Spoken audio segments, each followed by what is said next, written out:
বিল অঞ্চল হিসেবে খ্যাত দেশের দক্ষিণ পশ্চিমাঞ্চলের ছোট জেলা নড়াইল।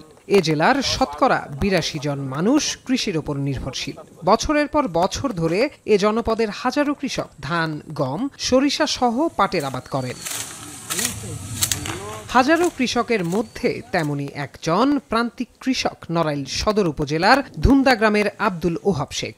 ৫০ বছর ধরে পাটের আবাদ করেন তিনি। এবছর ১৬ কানি জমিতে পাটের আবাদ করেছেন। পর্যাপ্ত বৃষ্টির অভাবে খালে ও বিলে পানি কম থাকায় শেষ সময়ে পাট পচাতে পড়েছেন বিপাকে। ৪,৫০০ টাকা খরচ পড়ে যাচ্ছে অতিরিক্ত। যদি হাতের কাছে পানি থাকতো তাহলে আমার এই অতিরিক্ত এই খরচটা হতো না।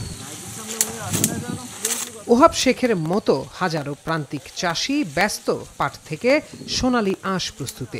পানি কম থাকায় তারাও পড়ছেন সমস্যায়। বিলের জমি থেকে পাট কাটার পর পচানোর জন্য সেই পাট নিতে হচ্ছে ১ থেকে ৩ কিলোমিটার দূরে। গরুর গাড়ি অথবা ঘোড়ার গাড়িতে বহন করে বিভিন্ন জলাশয়ে অথবা নদীতে নিতে গুনতে হচ্ছে বাড়তি খরচ। এখন তো বৃষ্টি বর্ষা নাই, তা এখন তো জাগ দিতে অনেক কষ্ট হচ্ছে। তা এখন এক আটি কুষ্টা আনতে ৬ টাকা খরচ হচ্ছে। পাটের দাম মনে করেন ২৫০-১৯০০ টাকা দিচ্ছে বর্তমানে। যদি ৪,০০০ টাকা সরকার করতো তাহলে কিছুটা পোষাতো। ১ বিঘা জমিতে ১০,০০০ টাকা ১৫,০০০ টাকার খরচ হচ্ছে।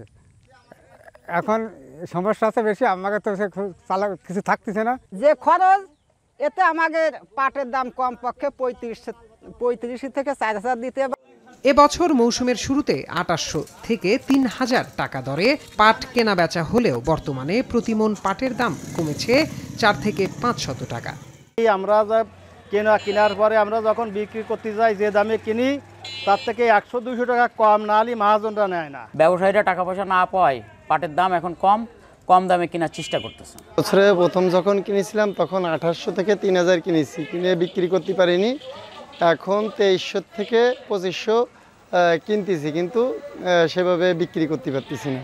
মিল যদি টাকা স্যাংশন না করে তখন বাজার অলরেডি কমে যায়, তখন কৃষকদের টাকা কমই পায়।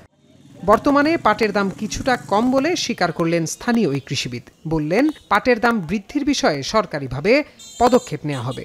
যেহেতু এবার বৃষ্টিপাতের পরিমাণ তুলনামূলক একটু কম, তো বিভিন্ন খালে যে পরিমাণ পানি থাকার কথা সেই পরিমাণ পানি না থাকার কারণে কৃষকদের পাটগুলো দূরবর্তী কোনো যেখানে খালে পানি আছে সেখানে কৃষকরা নিয়ে যাচ্ছে।